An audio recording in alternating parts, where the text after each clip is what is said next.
I want to bring in NBC News legal analyst Misty Marris.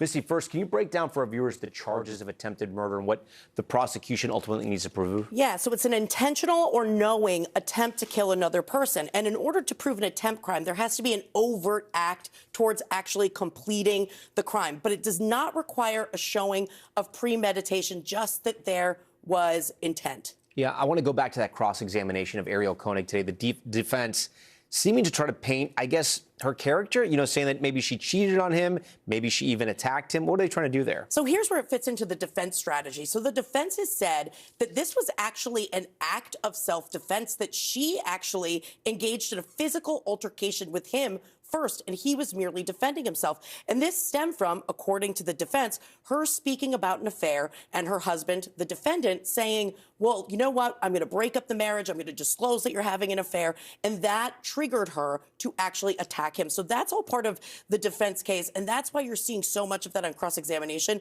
to lay out that narrative for the jury. All right. So if you're watching this case, how did she do on the stand? Her story was incredibly compelling. And then you have the witness, the other hiker there, who saw this and talked about the dead stare in the husband's eyes. Yeah, so watching her testimony, it was really emotional, Tom. And I really think you could feel her emotion on the stand when she is talking about the moments where she says her husband came after her, told her no one's going to hear you now, tried to push her off the cliff, and then attacked her with a rock. And so, all of that came off very, very credible. Ultimately, the jury decides credibility. But couple that with those hikers who have no horse in the race, right? They just are testifying about what they observed. That is what the prosecution is using to put together that case, that this was not a self-defense act. This was an attack and an attempt to kill. Real quick, do you think the husband takes a stand? I don't, but I do think jury would like to hear from him. Self-defense, it's good to hear the other side of the coin, but I doubt it's too risky. Misty Marris, we thank you so much. Appreciate it. Coming